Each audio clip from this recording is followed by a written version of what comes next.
Okay, so as our final application of electromagnetism, we want to talk about what a transformer does. And so we need to go back to lesson 21 when we were talking about electric currents.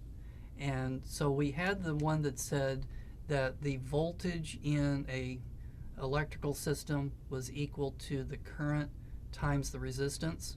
But then we had another one that said that the power in a circuit was equal to the current multiplied by the voltage, or the voltage multiplied by the current.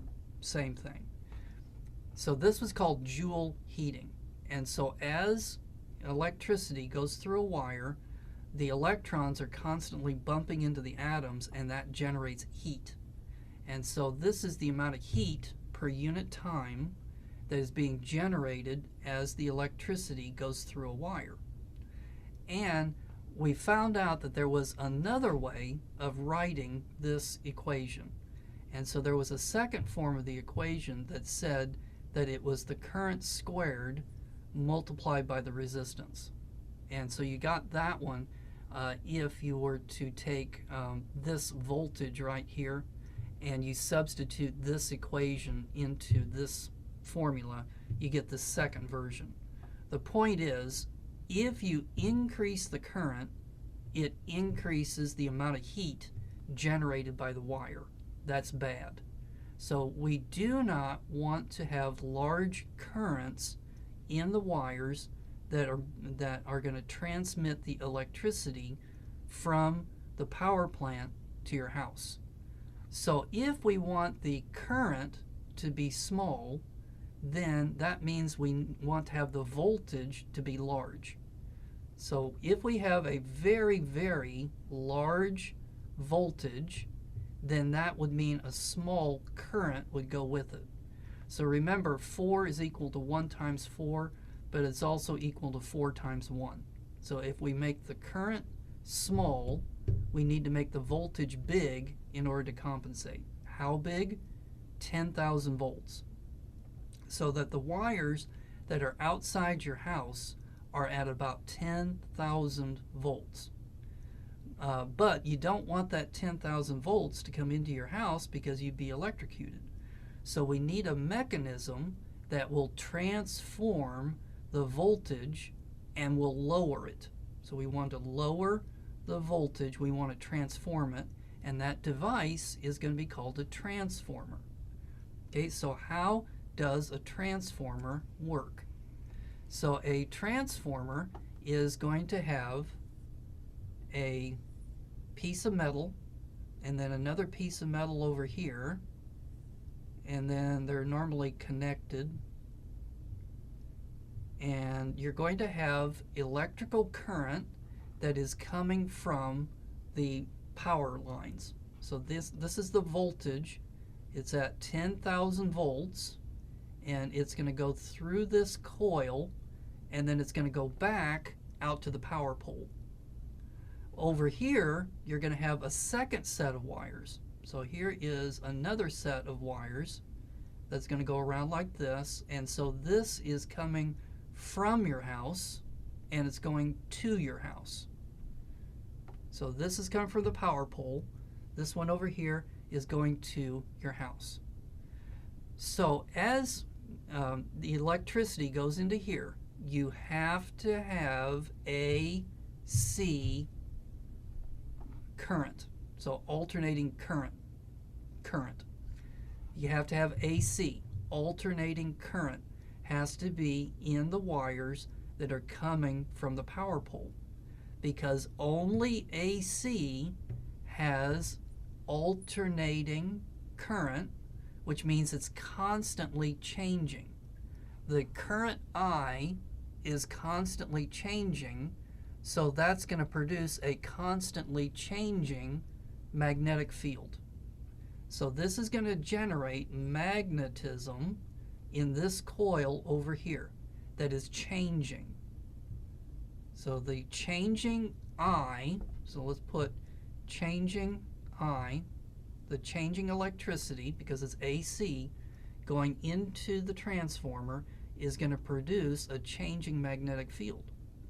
Well, this changing magnetic field is going to induce a changing magnetic field in this coil over here. And then this changing magnetic field is going to induce an electric field, which induces electric current. So you've got a changing current going in, AC, and you got a changing current coming out, AC, that is going into your house. All right, now how do we control the amount of voltage that goes in and the amount of voltage that comes out of a transformer? So it turns out that there's a very simple equation for it. So I'll put it up here. So it's going to be the voltage that is going into the transformer divided by the number of coils going into the transformer has to equal the voltage that comes out of the transformer, and then divided by the number of coils coming out of the transformer. So this is the inside over here, and then this is the outside. This is going into the transformer, this is coming out of the transformer, and then going into your house. And so you're going to know what this number here is. That's the 10,000 volts. You can measure the number of coils on this side, and you can measure the number of coils on this side. So that's these two numbers. And then you can calculate the voltage that comes out. So let's try it. So you have a voltage of 20,000 volts goes into a transformer that has 100 coils. How much voltage comes out of the other side that only has 10 coils? All right, so we've got 100 coils on this side. You got 10 coils on this side over here. So we're going to write down our equation. Then we're going to plug in our numbers so that we've got 20,000 divided by 100. And then on the other side, we're going to have the voltage that's coming out of the transformer divided by 10.